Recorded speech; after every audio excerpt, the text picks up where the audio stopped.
Hello, everybody. Welcome to this production walkthrough on my track Murmuration, which came out on our Patreon a couple weeks ago. This track, I started writing it in July of 2024 and ended at the end of March of 2025. And in between, I basically didn't work on it at all. So I would say there's actually probably like solid 2 weeks of composition into this piece with a really big break in between. So what we're going to see is just a wild amount of disorganization. Yeah, so let's just jump in.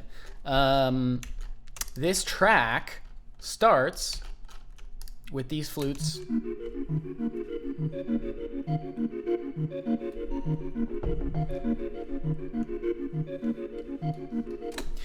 And I started writing those in a different project file, which has now been deleted for some reason. Don't know why. So I have no access to those flutes anymore. But I took basically a repeating motif and I layered it on, I want to say, 3 different flute tracks. And so it creates this sort of cascading harmony that worked really well as kind of a foundation to start this piece with. And from there, there's gonna be so much scrolling. Oh my lordy. Yeah, okay.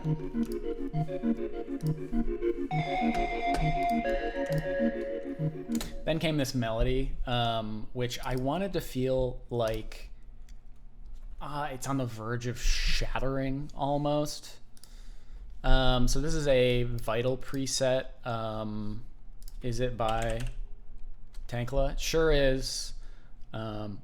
Tankla is upholding the digital fusion community. There's at least one Tankla preset in every single one of my pieces.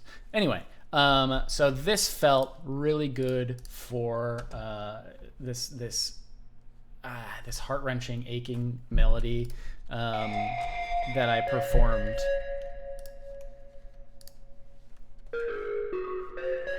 And the really cool thing is, we'll see here, all I do is increase the volume, but the instrument that Tankla made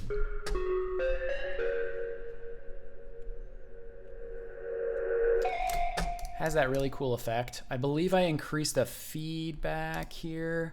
Yeah, so I have a delay happening with a crazy amount when it increases. When I increase the feedback, we get that. So this really cool, yucky effect. That's like this. What I wanted to try to tackle in this is like this mix of organic and synthetic. Further, like diving into the whole concept of humanity versus inhumanity. And so it feels fleshy at times, which I really like. Like, it's parts of this track are just disgusting, which I love. So anyway,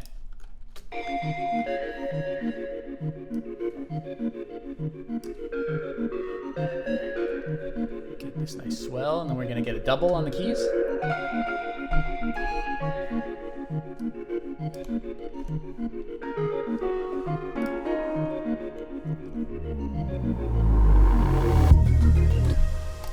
So immediately I wanted this track to be humongous, and so we get a really, really thick Reese bass that I have.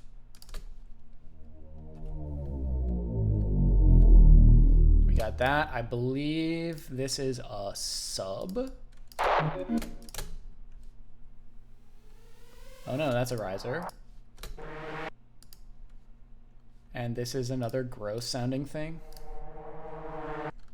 Yeah. This whole track is just me trying to make something really disgusting sounding. I'm gonna hide some of this automation just so it looks a little nicer. Okay, so continuing on, increase the gross factor, doubling the flute part up at the top here with this.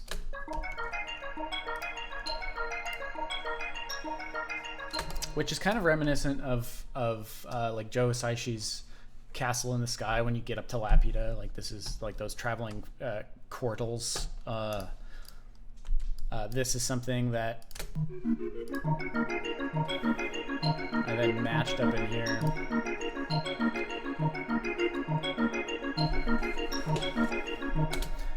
So if we listen to the whole thing.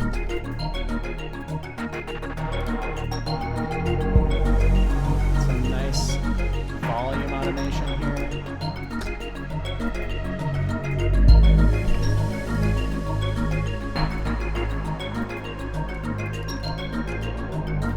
So then we get this whole intro, and it's kind of establishing this world and this huge atmosphere, like big atmosphere, and also this really intimate setting. So now we get the full statement of the melody that's kind of at the heart of things. And so we get this beautiful violin that was recorded by Narek, Promptastic. Also, you can see this is just one take. Like, I didn't edit this at all. He is one of the best out there.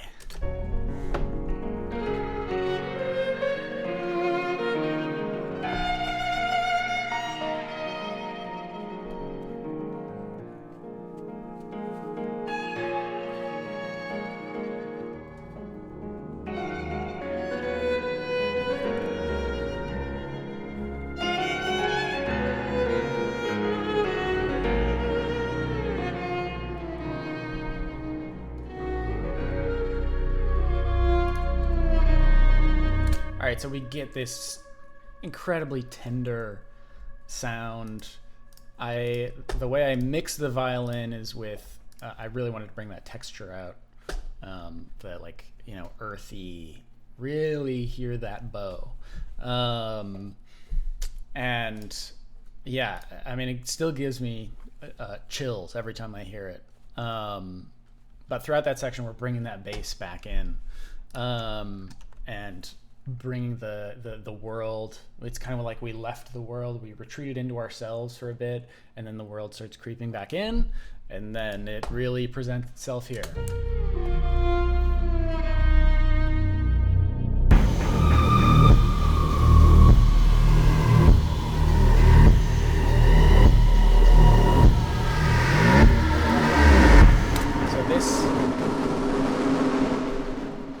So this is like a wild amount of different effects. You'll also hear these things. Sorry if this makes you uncomfortable to hear.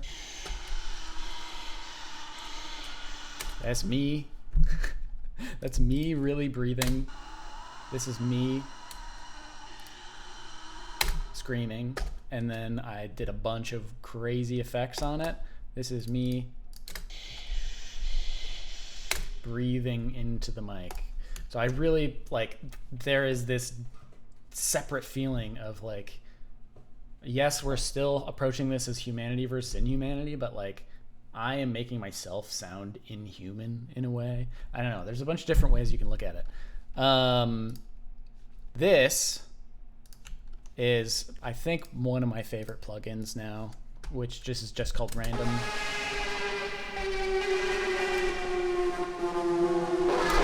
So, get out of here.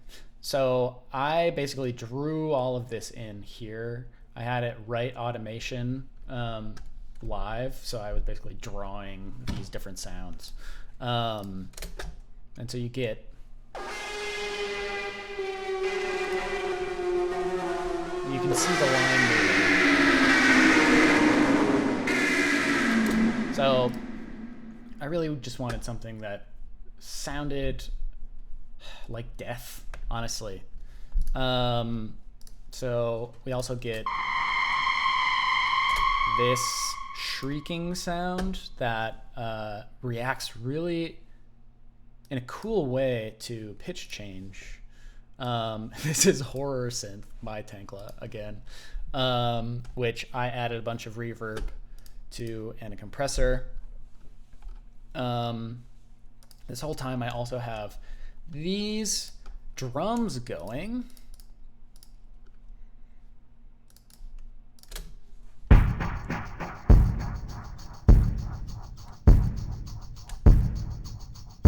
Which with the breathing sound, it's like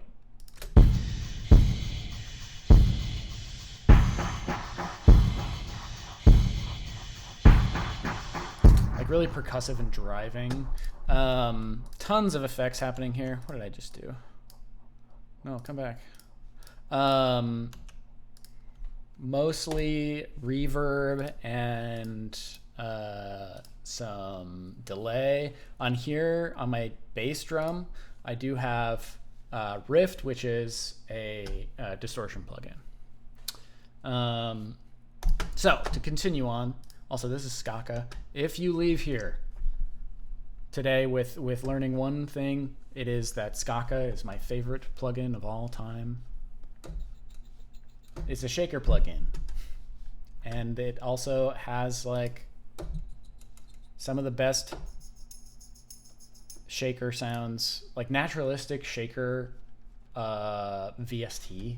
Like I can customize these patterns.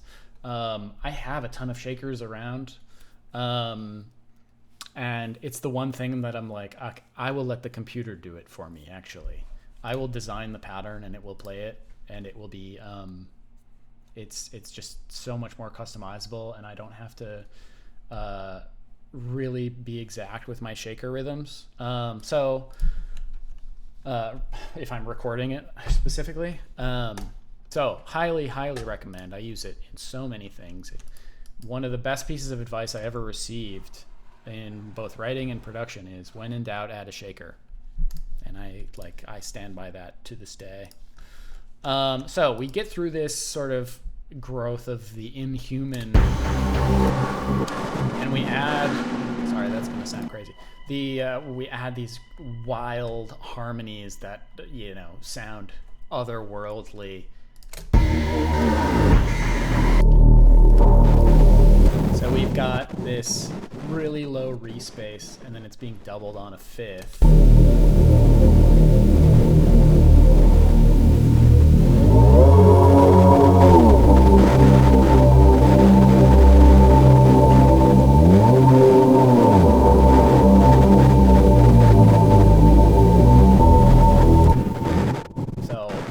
Super intense. It sounds like you're about to be thrown into a volcano or something like that. So we're in, oh gosh, I almost spilled my coffee. We're building this intensity. We're getting really uncomfortable with it.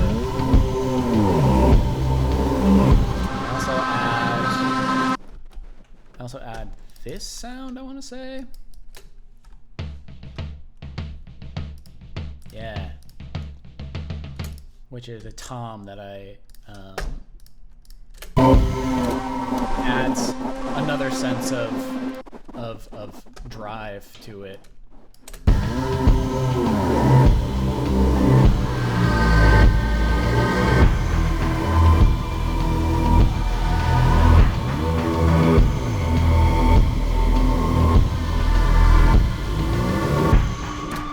So then we cut everything out, like anything that's harmonic, and we just leave we're just left with the monster.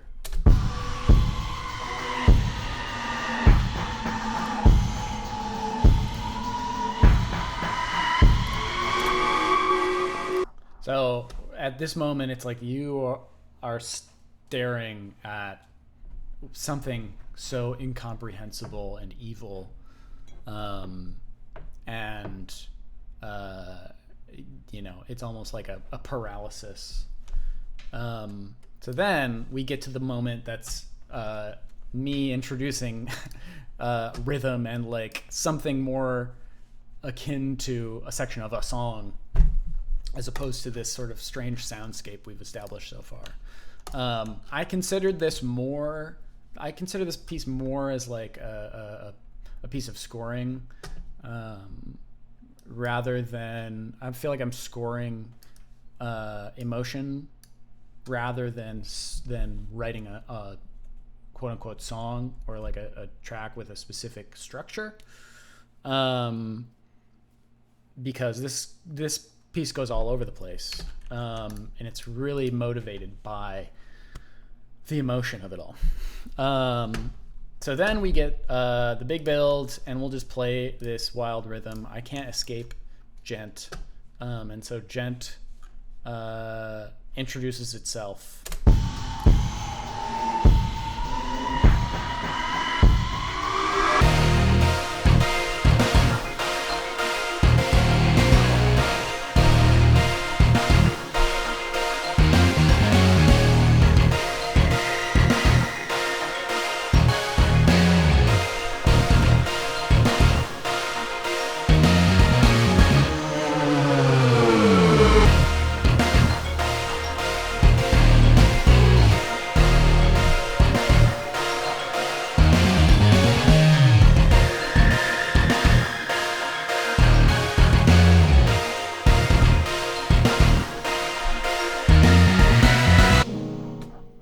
Crazy build, back to silence again.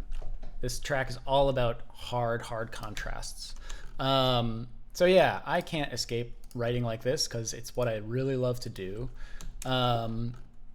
Something you'll also see is that when I'm writing, I love to double the bass on a ton of different things.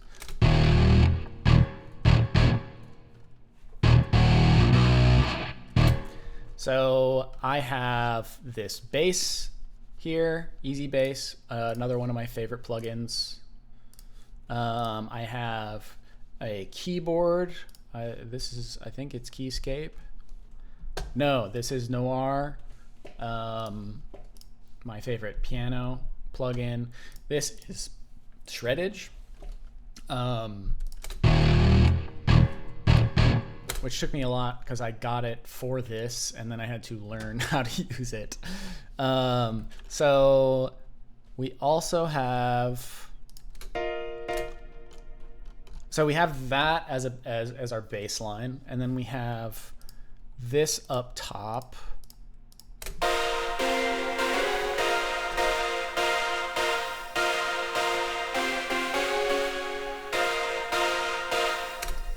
As kind of our comping, harmonic comping going on there. There is a mixture of regular 16th division and also quintuplets in this. You can kind of tell, like wherever I chop that up. Those are quintuplets. So in our drums, we got some cool stuff happening. This is that's my bass drum, I guess.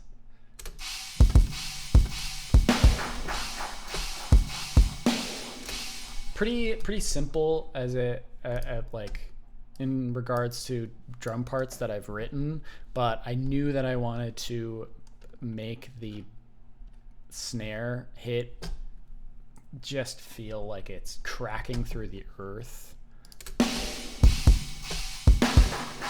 So it's just a lightning strike basically.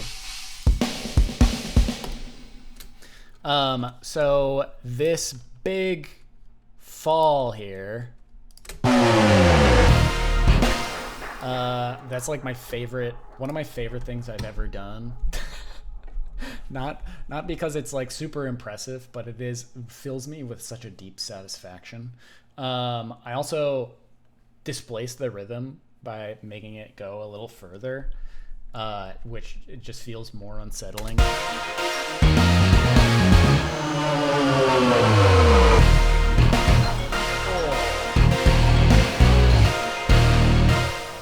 Just really wanted just that crazy amount of impact. So we continue to add our screams, we really build it up. And then we'll go to this next section. One thing to mention, we also bring back our little flutes. So I knew that I wanted to bring back the flutes somehow, because I feel like I need to call back to the beginning in some way or another. So I just tossed those in. They do get a little lost. If I could critique myself, I would maybe have left a little more space for them. But I think in general, they fit still pretty nicely and add to sort of the cacophony. And I also chop them up for the quintuplets.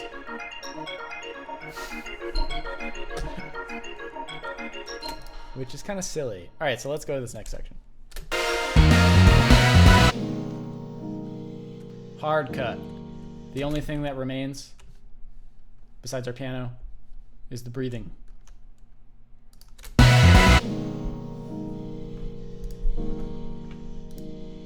this is me playing the piano part.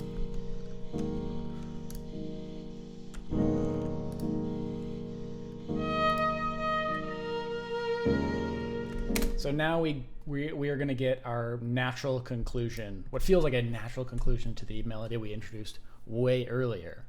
But we only get it after all of this strife and disaster and witnessing evil.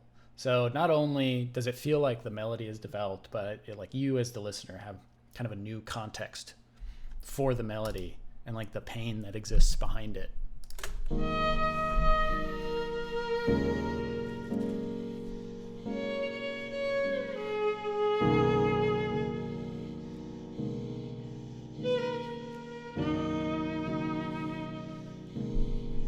gonna let it play. I'm not gonna pause.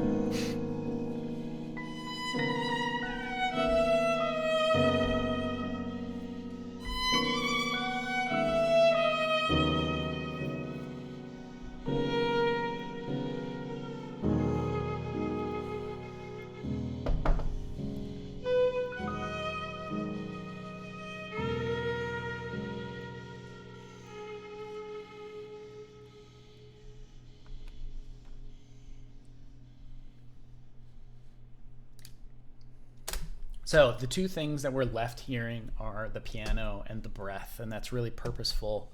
Like this is, I mean, I think it is, to me, it feels really impactful to have like a piece of myself, like actually, that's my air that's in this piece.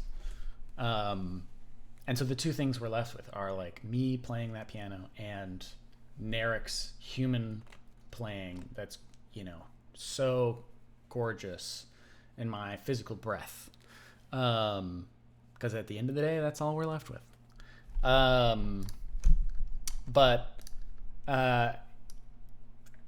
This I love. It was originally just me playing that piano part, dum dum dum dum dum, da da da da, and Narek really took it and added such a really interesting flavor that I love how it turned out.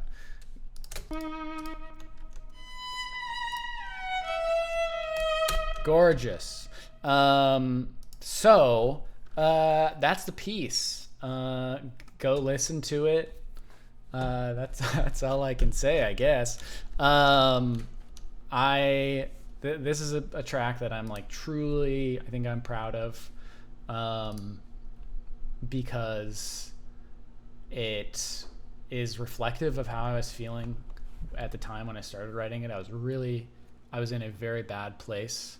If you read the initial, if you haven't yet, and you go back to the original Patreon post where I kind of describe my feelings and my writing process for it, I talk a lot about how hard this time in my life was.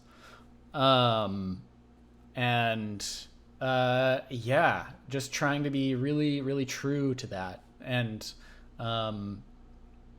still finding satisfaction in the process of, yes, I am horribly depressed, but like I am expressing that and engaging with this process. So in a way it was, I don't know if I would call it healing, but I would call it like spiritually fulfilling in a way. because it felt like because this was kind of capturing what I was feeling better than any words could at the time. And yeah, I have I have a couple critiques for it, as I will for anything that I do. Yeah, it means a lot to me. I think this piece feels closer to how I want to represent myself, and I say that and then think about, I would love to, write a bunch of songs with me singing and make a funk album and do a whole bunch of stuff. So I guess we are we contain multitudes, I think, is the main takeaway. People are always more than just one thing. So thank you. If you watch this, which is now 26 minutes, I'm not going to edit any of this, by the way. Thanks for watching. Listen to the song. Let me know your thoughts. If you have any more questions or, saw something that I didn't really touch on, let me know either in the comments, or you can reach out to me. If you're watching this, you probably know where to find me. Okay. Bye-bye.